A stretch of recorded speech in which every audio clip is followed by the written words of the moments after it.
Well, we all know that theme. We all know Saved by the Bell. So nostalgic, man. We're talking Saved by the Bell today, and in fact, we got Peter Engel coming up. Is this really happening? Yeah, it really is. Like, I said that so calmly, but I'm really not that calm about it because it's amazing. Saved by the Bell creator Peter Engel's coming up with us. But before we bring him on, I just kind of wanted to talk about the show and really what it means because, you know, this is a show I watched growing up, and it has so much meaning to me, and I know it does you as well. Oh, I watched it growing up, coming home from school, grabbing a sandwich, grabbing a Sprite, going plopping on the couch and watching Saved by the Bell, just having a great time. Oh, I cannot even fathom my childhood without it because, you know, even though we were younger, of course, than teenagers, you know, I was 8, 9, 10 years old as this show was becoming popular, but I never related to a show as much before or since, really. I know. I mean, I thought that was what high school was like. I was going in there. There's going to be these pretty girls, and I'm going to be Max Nerdstrom in the background or Sylvester Solomon, but I was going to have these cool clique. Just hey, wow. Well, we never. We were probably not Zach or Slater's ourselves. We definitely did marry a Kelly. That's for sure. But I wish. Yeah, we're going to bring Peter on and talk about all the great characters and some stuff you guys might not know about the show. I mean, there's a lot of behind the scenes stuff that happened and some really cool items. You know, when it comes to Peter Engel, I think that, and I've said this before, I think he's kind of like the John Hughes of television because he was the first one to really bring, you know, a show together where the children were the stars. And this was the first time you've seen it a million times since. But what's your favorite episode? I gotta ask, Clint. I gotta ask. I really love the fake IDs where they go to the attic. They got the underage dance club, and Screech gets thrown around, you know, by Reggie, the big lady with the hair. That was great. Fabulous Belding boys. My favorite's probably Breaking Up is Hard to Undo when Kelly and Jesse leave Slater and Zach, and then Mr. Belding gets in trouble with his wife, Becky Belding, and they're all hanging out, and 1, 2, 3, guys! They're cheering. Mr. Belding hanging out over at Zach's. That was pretty cool. Tacos and bowling on me. Oh, my gosh. So many great wins. Of course, Jesse's song, which was, you know, about Jesse's drug use, using caffeine pills in the episode. I'm so excited. I'm so excited. Scared. So scared. Love it. I love everything. I love everything about that show. Now it's streaming on Netflix now, so I will never have a day in my life go without watching an episode. Same here. That's what I feel like. So we're getting ready to bring Peter on. Okay, guys, joining the Outsiders podcast right now. We cannot even believe we've got him on the line. This is Peter Engel. You know him from Saved by the Bell. You know him from California Dreams. Peter, welcome to the show. Thank you so much for being on today with us. Oh, it's a pleasure. Where are you guys? We're in Missouri here, which is a far cry from you know, the Palisades in California there. I've been to Missouri. I like Missouri. Yeah, there's you know, it's not a bad place, and of course you originally set the Saved by the Bell show in Indiana, so you know there's some Midwestern. Oh, you know that? You mean the bogus Good Morning Miss Bliss, which we then called Saved by the Bell for those episodes. Well, let's start there. You called it bogus. I mean, Good Morning Miss Bliss was I think it was an ambitious effort for you guys. It had never been done before. Just give us a little bit of info about how that came about. Okay. I was under contract to NBC. Brandon Todikoff had asked me to come there for their new NBC productions as an executive producer.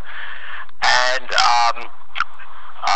we had done a pilot, primetime pilot, where at the last minute Haley Mills took the place of Sandy Duncan, who went on to another show.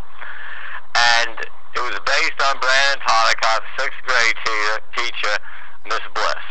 And that original was Locke Voorhees and Dustin Diamond and Mark Paul Goslin and Mr. Belding, sure. Dennis Haskins. We were on Disney Channel, who had lent us Haley Mills. She was on a lifetime contract. And they wanted, so we did the pilot for NBC, prime time. It didn't make it, and they decided to do it on the Disney Channel. We did 13, and Disney didn't think it had legs, and neither did I. But Brandon said, let's take the 4 best people out of there and make a new show for Saturday morning. And that's how it came about. And of course, you're speaking of Brandon Todikoff, NBC. He passed away, sadly. I mean, how did it feel to get him on an episode there, like later on Saved by the Bell? Did that feel good for you guys to get him on? Well, I'll tell you the truth. Brandon said, why are you calling me? Brandon and I were very close. And I said, because quite frankly, I know you're the only one I can get. Wow, well, I mean... And that was the truth. And the day he was doing it, Bob Wright, the president, his boss, president of all NBC, was there, and his daughter was in that show. And that was the day he told them he was leaving to go to Paramount. And I couldn't get him out of his dressing room. So I said, Bob, let him alone. Let him do the show. Then talk to him. Yeah, Brandon was a great supporter. He was the one who came to me and said to me, I want to do a Saturday morning live action show. So New York Times said to me, and you said, what a great idea. And I frankly said, could you get someone else? Wow. And it was the greatest. Saved by the Bell was the best thing that ever happened to me professionally in my life. It was a magical experience. It was just magical. And then I went home, and my wife said, how was your day? I said, Brandon wants me to do the Saturday morning show. And she said, what'd you tell him? I said, I told him to get someone else. She said, are you crazy? She said, we've been praying and hoping we could do a show that our boys at that time, the heart at the end of the show, my boys made that when they were 4 and 2. We wanted to do a show the boys could grow up on, like Happy Days, etc. Oh, yeah. And so I went back the next day, and I told him I'd be back in 3 weeks for the show, and that became Saved by the Bell. You talked a little bit about Good Morning, Miss Bliss, and the students in that show were close with the teacher, Miss Bliss. Yeah. When you moved to Saved by the Bell in California Bayside, why were the students not really close with a certain teacher like they were in Good Morning, Miss Bliss? What was your thoughts on that? What we decided was that the kids would be the stars of the show, and that Belding would be their link. As the adults, because Belding was very involved with them, all through the series. And Belding was a great character. Absolutely. But interesting enough, it doesn't matter. So that was our decision to make, and obviously it was the right decision. Because Haley had a problem. She had never gone to school. Remember, she was a child actress, right? Mm-hmm. So she was acting like an English school mom that she had seen in movies. And she said to me one day, this show would be great without me. What? and then the decision was made to take the 3 kids in Belding and add 3 more. And it was the last episode where the decision had been made, we're going to go forward, we're going to do it. Without Disney on NBC. And it was Christmas time. And I called Haley to my office to tell her that we were going forward and not with her. And she brought me this beautiful scarf. And she said, what did you want for Christmas? She said, what did you want to talk to me about? Oh, I said, I'll talk to you later. Wow. So, you had already, most of your cast already rounded out. You had, of course, Dennis Haskins. You had Mark Paul Gosselaar. You had Dustin Diamond. What was it? You had to, of course, bring in then, Mario and Elizabeth Berkley and Tiffany Amber Thiessen. What was that process like, casting the other 3 kids? I'll tell you exactly. We had the core. And what we had decided was Brandon always wanted him to be in junior high because that's where his Miss Bliss was. And the second episode, he came... His daughter and wife sat in the audience. He said, am I the only one who thinks they're in junior high? I said, yes, junior high isn't sexy. Everyone remembers the people they went to high school with. Sure. First blush, first crush, first love, first heartbreak. And I said, that's what we need to put into the show now. So Elizabeth Berkley, we had seen on Miss Bliss, but she was half a head taller than Mark Paul Gosselaar. So she was a year older than them, and we were going to use her. That Carla Gugino played that first episode of Miss Bliss, and we were going to use her. And then when we got to adding characters, we were bringing her in for Kelly. We were bringing her in for Kelly Kapowski, and then we had seen Tiffany Amber Thiessen when she was 13, and I always felt she had something going for her, and we brought her in to read for Kelly. And then Slater was supposed to be And I'll get to what happened in the room in a second if you guys want to hear about it. Absolutely. In the network room, in the casting room. So what happened was, and then we had an Afghanistan girl we loved for Jessie Spano. Okay, so what happened was that, and as far as Slater was concerned, he was supposed to be a white Vinnie Barbarino Italian kid. Okay. And I didn't like what we were getting, and one night I called the casting director. I said, "Where is it written that Slater has to be Anglo? Why couldn't he be Latin or Asian or African American?" And she said, "Well, that's the way you wrote it." I said, "Well, it's unwritten now." It's the same thing with Lark Voorhees on Miss Bliss. Lisa Turtle was supposed to be a Jewish princess from Long Island who moved to California, and what happened was they brought her in for me to meet. Just on a meet and greet for an episode further down the line, and I said, "Well, have her read now." And they said, "What is she going to read?" And I said, "Lisa Turtle." She said, "But she's black." She's not black. I said, "She is now." Yes. Same thing happened with Mario. 2 days we found him. And we never even dealt with Slater to the college years. His name was Sanchez. His father changed his name to get into West Point. Anyway, so what happened was we now go to the network, and we have Mario read, and he was right away. The network said yes, and then we had the Afghanistan girl read for Jessie Spano, and people were kind of lukewarm. But we loved Berkeley and we loved Tiffany, and Brandon said, "Why don't we make Elizabeth Berkeley Jessie, and why don't we make Tiffany Kelly Kapowski? Let's have both of them." So we made that decision, but we wouldn't. I was going to be telling them that night. So I'm in the elevator with both of them going down, and I'm smiling at both of them, and they both think they didn't get the job. And it was a magical cast. It was magical. They never missed. But they were just the most wonderful kids to work with. Can you go into the Screech lines where he says "oops" and then lets the Zach's scheme or plan slip? And what were your thoughts on that? How using that to reveal Zach's schemes or whatever his mischief to the other kids? I'm sorry, I didn't get that question. Basically just how it would always come about that Screech would unwillingly reveal kind of each episode's plot by, oops, the oven knob. How did those kind of jokes kind of come about? Okay, how it came about was Dustin was a comedy genius.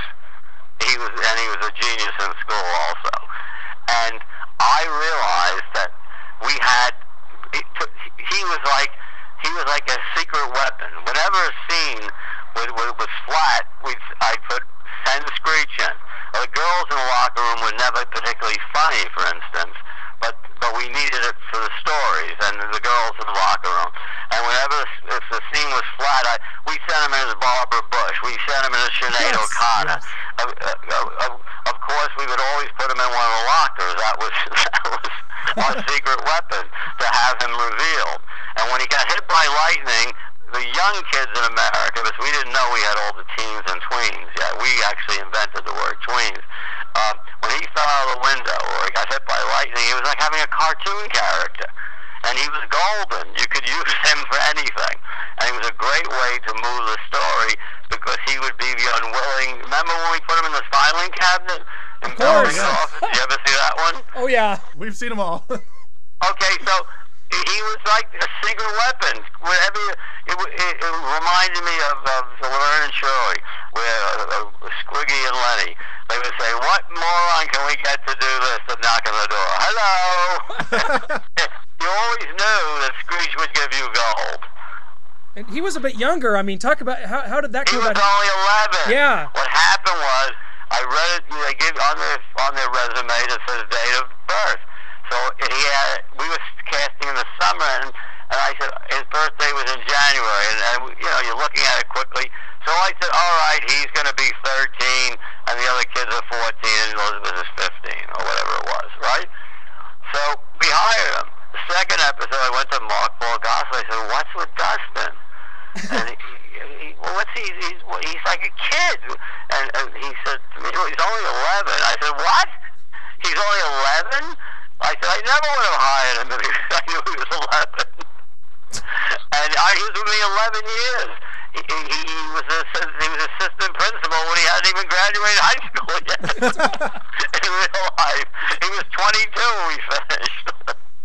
Can you talk about casting Jeff Hunter, Patrick Muldoon as Jeff Hunter, and do you think he kind of regrets that role, as people still give him a hard time about stealing Kelly away from Zach? Well, you can't imagine what happened when he kissed her. The audience was booing. We had about 400 teenage people every week. They were booing. And so Mark, Paul, and when Tiffany and he were breaking up outside the prom where they had kissed for the first time. Yeah. And she tells him about Jeff. The audience is booing, and so between scenes, they said, I said, what do you want me to do?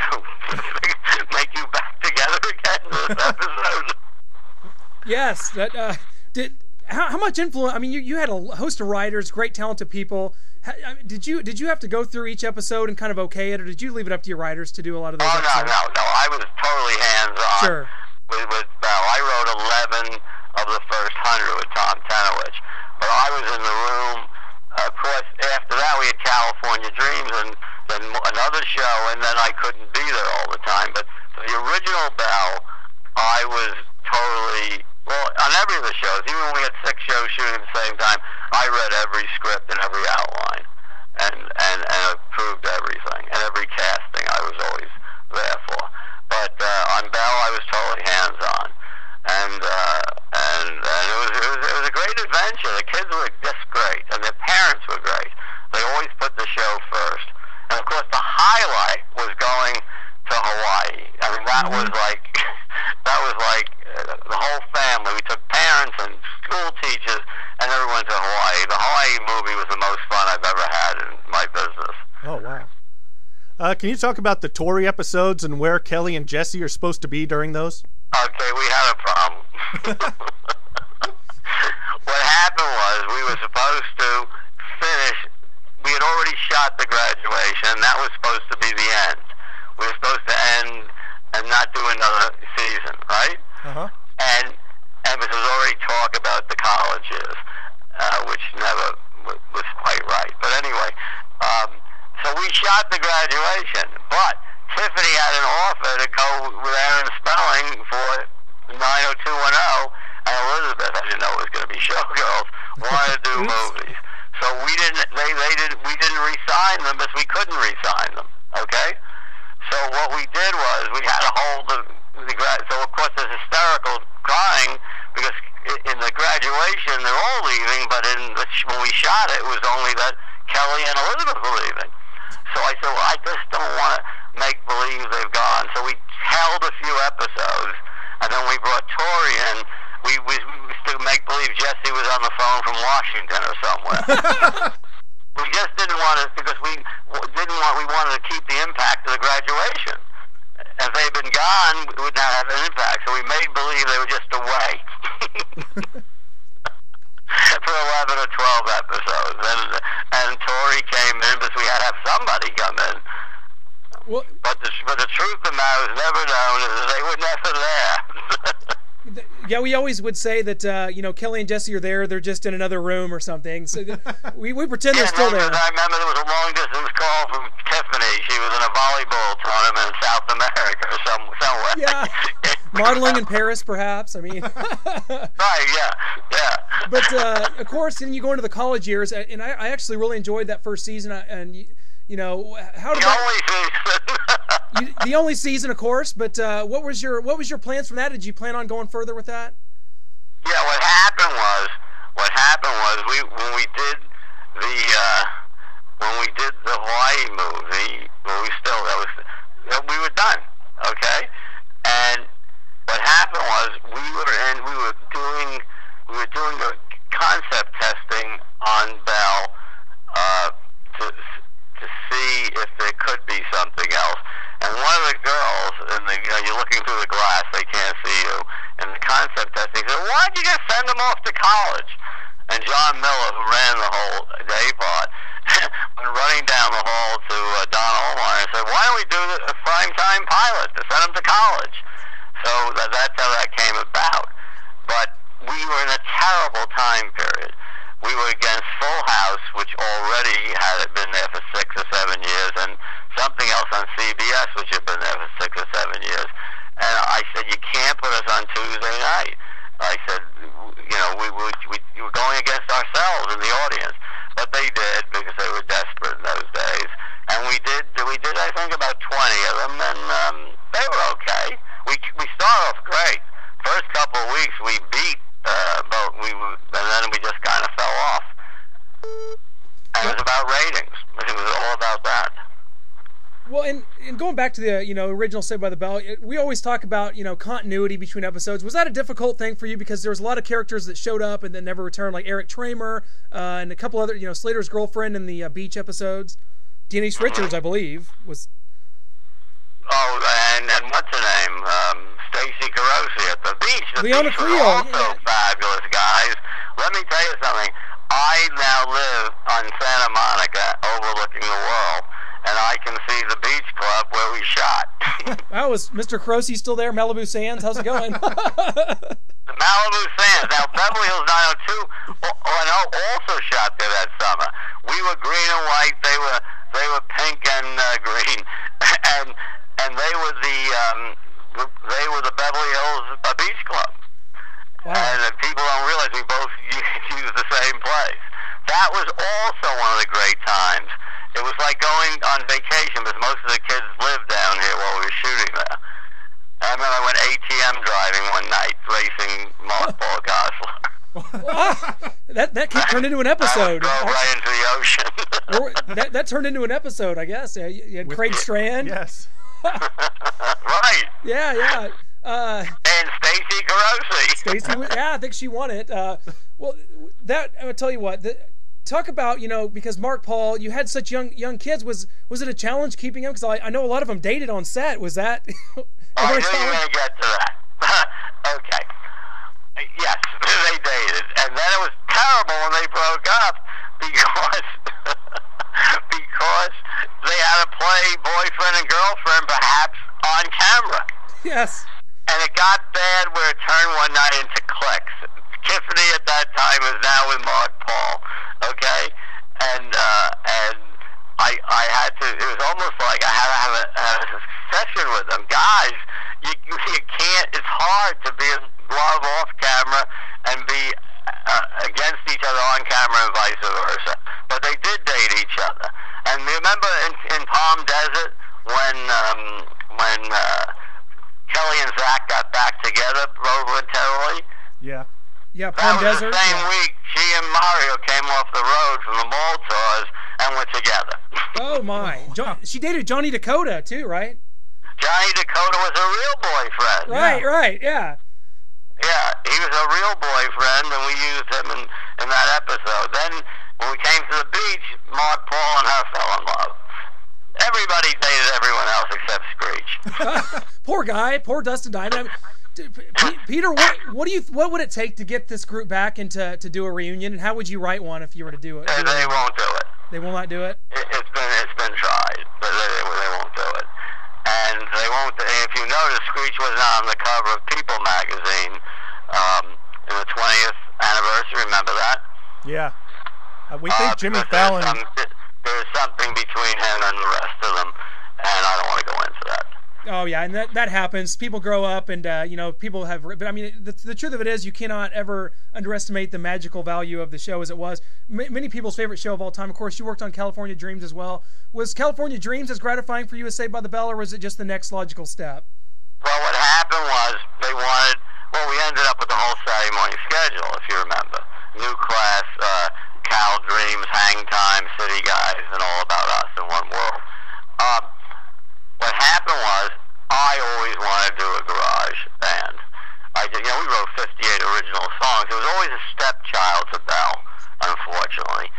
And, but we just needed a companion. We thought it would be a good one, because we were now growing the schedule out. And hard. It was hard because we would interview people, audition them during the day, then at night we would take them over to Steve Tyrell's studio and they'd be hard. You know what I mean?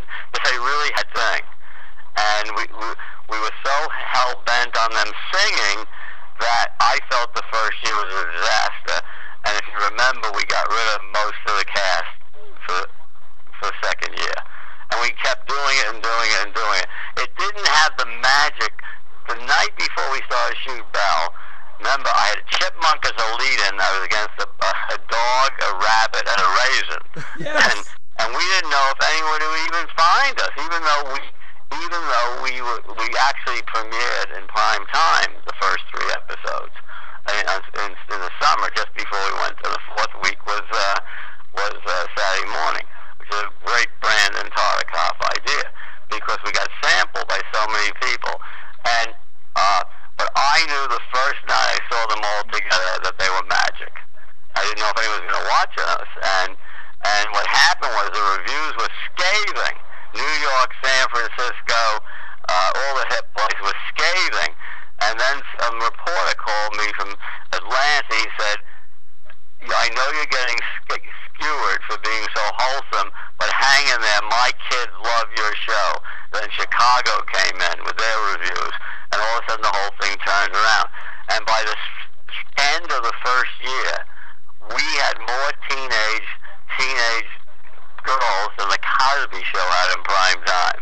Wow.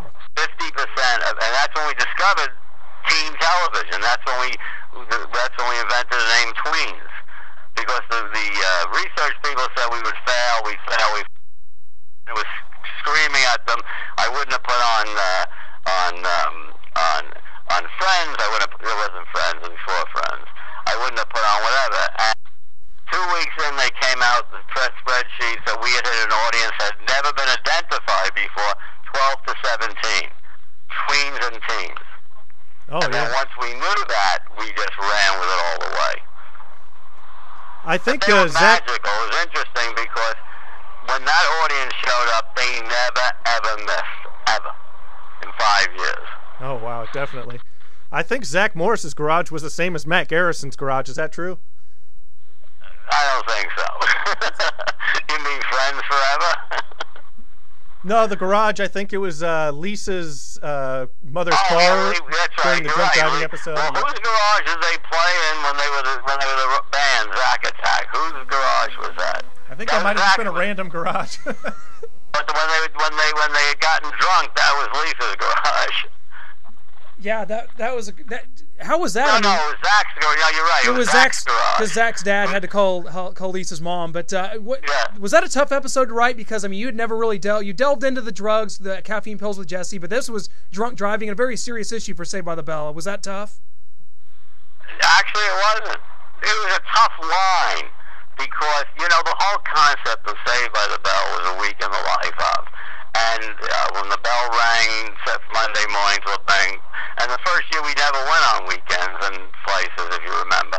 But what happened was that we were concerned that the line, at the end of the day, if they scammed, if they lied, if Zach did his schemes to get out of this, at the end of the day, they all did the right thing and they loved each other. That was the basis of the show. And it was a thin line because you wanted to have fun with them being drunk, right?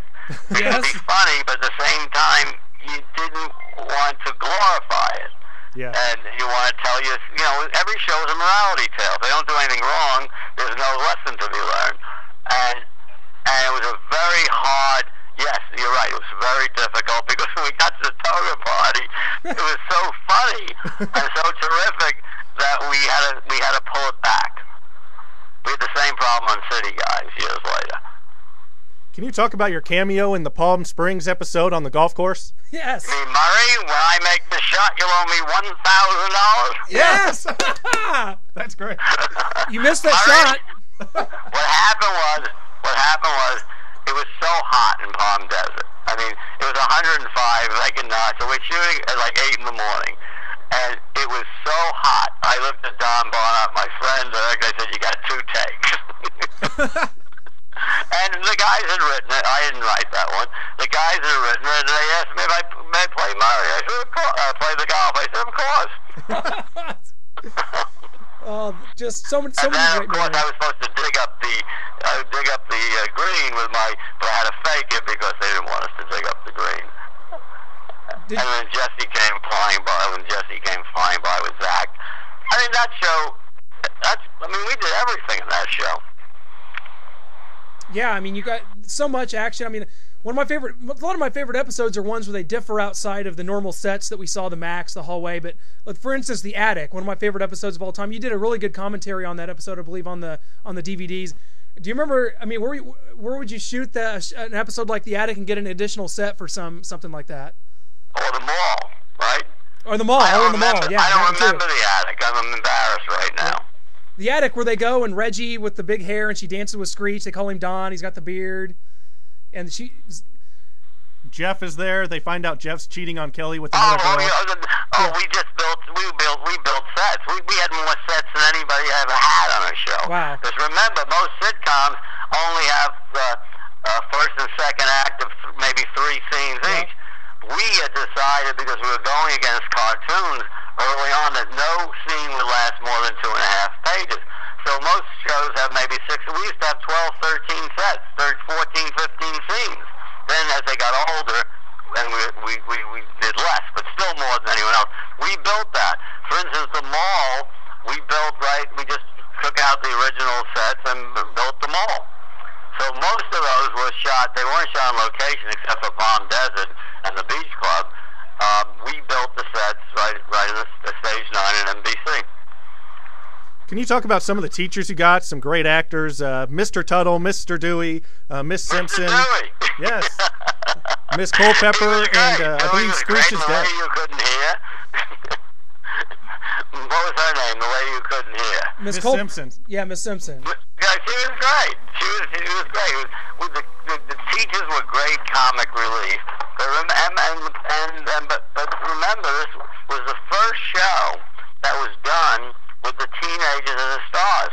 Family Ties, Michael J. Fox and what's her name were supposed to be supporting characters. Same thing on Growing Pains, like Kirk Cameron. They were not the stars, and they emerged only after time. This is the first time it was designed that the kids would be the stars. And they were playing their own ages, which was, I think, the magic. Wasn't Dustin Diamond's dad also, didn't he play a teacher in an episode? Yes, he did. We put everybody in at one point or another. Yes, he did. Dustin Diamond's father did play a part in the science teacher, I believe. Yes. Enough, Huma. Yeah, that was how important was it that you wrote to these specific cliched characters, because we had hilarious names like Maxwell Nerdstrom. I mean, Herbert Hodis. Oh, we made all those names up. I mean, and then of course all my extra old girlfriends were characters also. But wow. But actually, the actual cast, I knew a guy named Screech Washington. I said, he was a producer. I said, I'm not going to hire you, but I'm going to steal your name. Slater was a kid who was in my son's kindergarten class. Zach was named after my dear friend John DeLorean, the DeLorean car. His son's name was Zach. So Lisa Turtle was a girl I knew. So most of and Mr. Belding Richard Belding had been my cranky editor when I worked at Universal. Awesome. Oh, Dennis Haskins, one of the best. Give us a little bit of insight about him, because he's one of I just love that guy. He was great. Brandon came up for that hey with him, for him. And Belding was a unique character. I mean, he loved the kids and loved them dearly and would do anything for them. But then on the other side of the coin, they could get him to do anything. Zach could get him to do anything. Exactly. All they do is flatter him. You lost weight, sir. Is that a new haircut? Yeah. Your wisdom is beyond anything I can imagine, sir. I mean, we had a great time with Belding. I mean, remember when Screech was chained to a locker in his office? Yes. Yeah. I mean, he was a great foil. But the key was he loved the kids and he loved the show. That was one of the keys to it. That he loved doing that show, and he loved it. And he would do it. We could get him to do anything. Can you talk about the? And it was great. He was great because he loved them and he was for them, but they could manipulate the shit out of him. Can you talk about the phenomenon of Richie's brother in the show, Rod Belding? Oh, the Belding pardon, the Belding brothers? Yes, fabulous Belding boys. Yeah, it's funny because I then used that Belding brother as the father on a show I did with CW. Oh, that wasn't a C. Yeah, called Malibu CA. It was supposed to be the two brothers. One always got all the accolades, and he was a bad guy. Yeah. And I thought it was a, you know, they loved him. They were to go rafting with him, and he was going to let them down. They were going to learn something. And Belding, of course, never would say the truth, but Zach overheard it.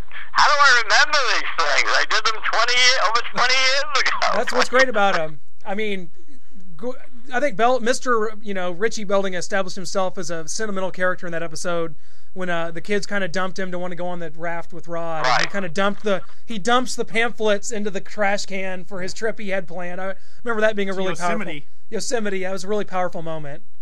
It was good. And Jesse's song, what happened was they were going to do this. They were going to do the same show on Fresh Prince, but they wouldn't let them do it. Wow. Because they felt they didn't want Will to take the tablets. They wanted Carlton to take them. And with us, they were fine. They let us do it. We usually had no problem. Yeah. But that episode, you would think she had taken heroin. She had taken no-dose but it was a good episode. Actually, this is interesting. I did 35 colleges about 5 years ago. I teach a master class, like at Notre Dame, Michigan State, Ohio State, NYU, you name it. And then we'd have a big Saved by the Bell night. And Yes. I always got the question, what was your favorite episode? So I would turn around, what was your favorite episode?